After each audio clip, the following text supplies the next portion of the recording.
Saudara Ngah Komeng, Menteri Perumahan, Saudara Kadazan Natalinggi, Menteri Dayak, Saudara Mr. Ni Hong, Menteri Perumahan Negara China, rakan-rakan menteri-menteri, wakil-wakil dari negara ASEAN, saudara-saudari yang saya muliakan. Saya ucapkan terima kasih kepada Menteri Perumahan dan Kementerian serta Rian Aziz, Presiden Malaysian Institute of Architects, Victor Lim of CIS Network dan rakan-rakan yang menyelenggarakan persidangan yang penting. Kita hadapi beberapa cabaran terkini dari segi keperluan meningkatkan usaha pembangunan dan juga menentukan supaya kerangka pembangunan itu tidak menyisihkan masyarakat, kalangan masyarakat, yaitu perumahan, derived, industri yang terkait termasuk arkitek punya peranan, rangka dasar yang jelas dan rangka bangunan yang serasi dengan tuntutan semasa yang disinggung oleh Menteri sebentar tadi, bukan sahaja keperluan perumahan rakyat tetapi juga keprihatinan terhadap permasalahan persekitaran. So, Excellencies, ladies and gentlemen, last week on the occasion of cable car production in Bukit Bendera, the beautiful scenic view in Penang, I referred to the comment by Mark Twain when he first visited Washington, D.C. What was his remark? Impressive design and buildings, new constructions, but culturally barren. This, I think, is very relevant in the context of our discourse. That we need to ensure that we proceed with developmental efforts, which means new plans, new construction, covering housing and all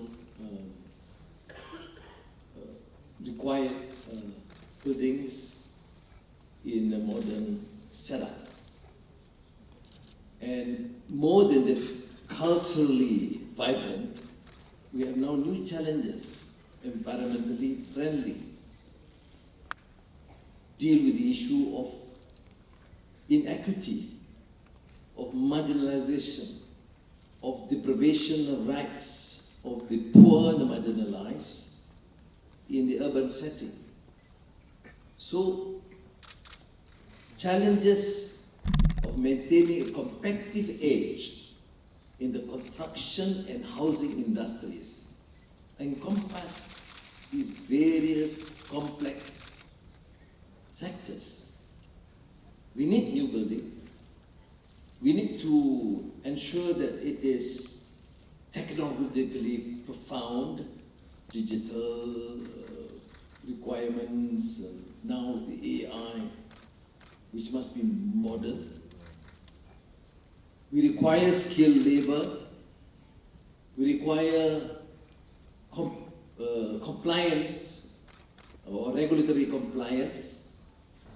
We understand, have to anticipate fluctuations in market demand. But I must emphasize the cultural vibrancy. Our architects are trained mainly in the West, but even here, another Western sort of a construct. Fair. And I am pleased to note that many of our architects, including the young ones,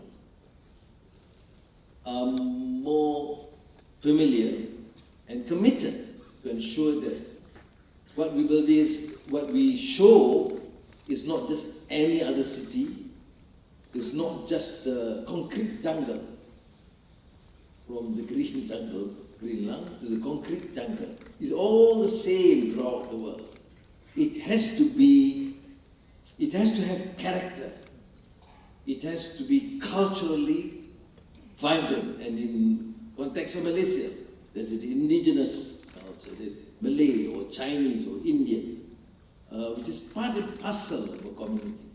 And you look at beyond to Sabah Sarawak, you see this fantastic, vibrant cultural mix from the Dayaks to the Kadazan to the Muruts, etc.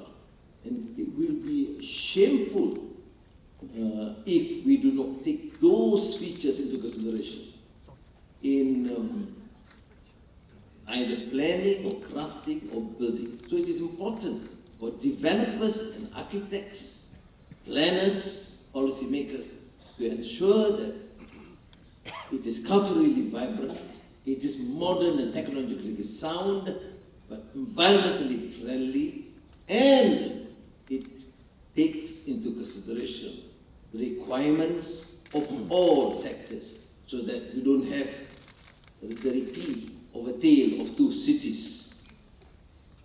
One sector for the very rich, one sector for the poor and the downtrodden. It must be a new tale of one city that is inclusive,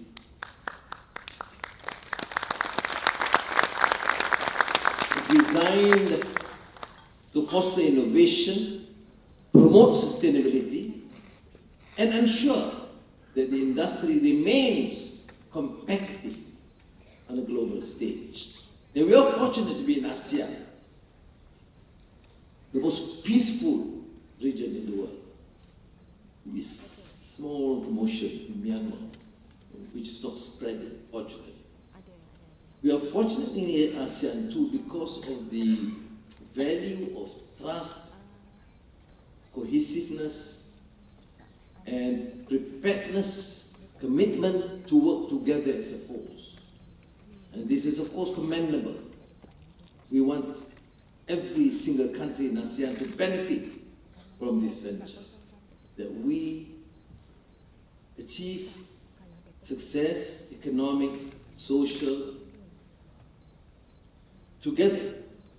And that is why we take this principle of neutrality to benefit from the experience of the West, Europe, United States, and now with China. We don't need to be apologetic. I need to reiterate this point because I've been, even personally, been questioned a number of times. But as a region, we have decided that this principle of neutrality is pertinent, it's important to advance not only our integration as a unit, but to advance our country, to ensure that we, both in technological and here specifically in the construction and housing sector. And we need China. It has proven in the recent decades this phenomenal growth, this remarkable achievement in combating poverty, unprecedented in the history of mankind, or at least in the recent history, and its capacity to adopt and adjust to meet the requirements of modern technology, digitalization, to enhance efficiency and quality. So our Madani government, together with ASEAN, have taken this route. And this route, to my mind, would involve also public-private partnership and collaborating with governments and more so the private sector to jointly develop infrastructure and housing projects.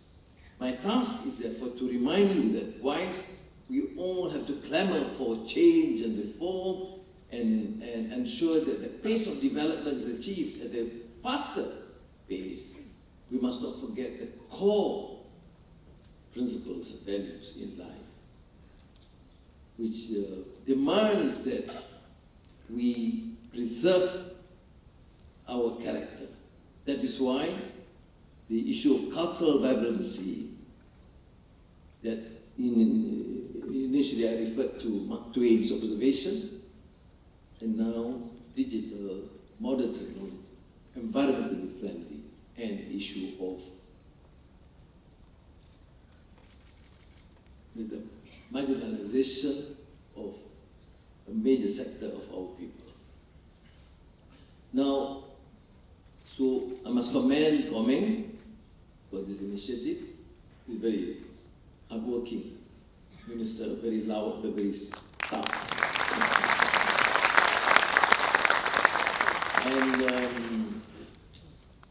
And I'm glad too that that ASEAN is not just a meeting of heads of governments at ministerial level, and go right through to heads of departments, agencies, discussing in a robust manner all fields of endeavor.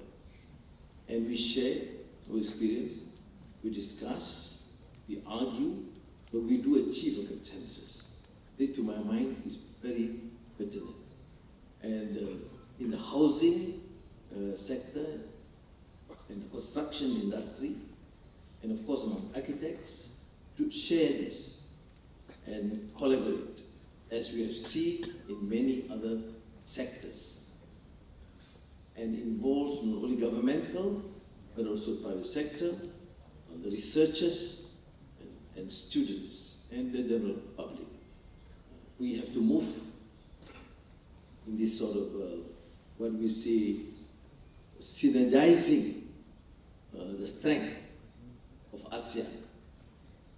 More so now that we have established an excellent relationship, strategy. For Malaysia, it is comprehensive, strategic partnership with China, and we should ensure that this will benefit both ASEAN and China. In the last fortnight, we had the visit from Premier Li Qiang. I'm glad to say that it was a much anticipated visit, and it showcased the sort of mutual respect, mutual trust, and mutual determination to work together to ensure that both our countries succeed. And now, by leveraging each other's strength, within ASEAN, to foster what? Innovation. What else? Promote sustainable practices. And through that, we hope to create a robust and dynamic industry landscape that benefit all stakeholders. Now, this is what we call a collaborative approach. And without exaggeration, I must say that among regional groupings, ASEAN is forging in a very dynamic manner, aggressively promoting this sub-region as an outstanding, vibrant region, economically, culturally, and I think all for the future of the world as a showcase that we can work together to mutual trust and with this bold attempt to assist and work.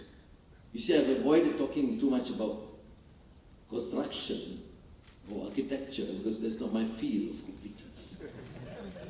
And I trust you take this sort of fundamental policy, enshrine our Madani framework, and probably hope to utilize and use that to benefit each other, at least in terms of our planning, because I think that has been a concern that I've expressed a long time ago, where sometimes developing countries were just chasing in the race to achieve progress and success, it's monumental buildings, but devoid of that character, which is essential, dynamic, country and region. So I must thank you again, our Kwong, Mr. Chan from China, all our colleagues from ASEAN, and their representatives, and most so the Minister and the housing industry,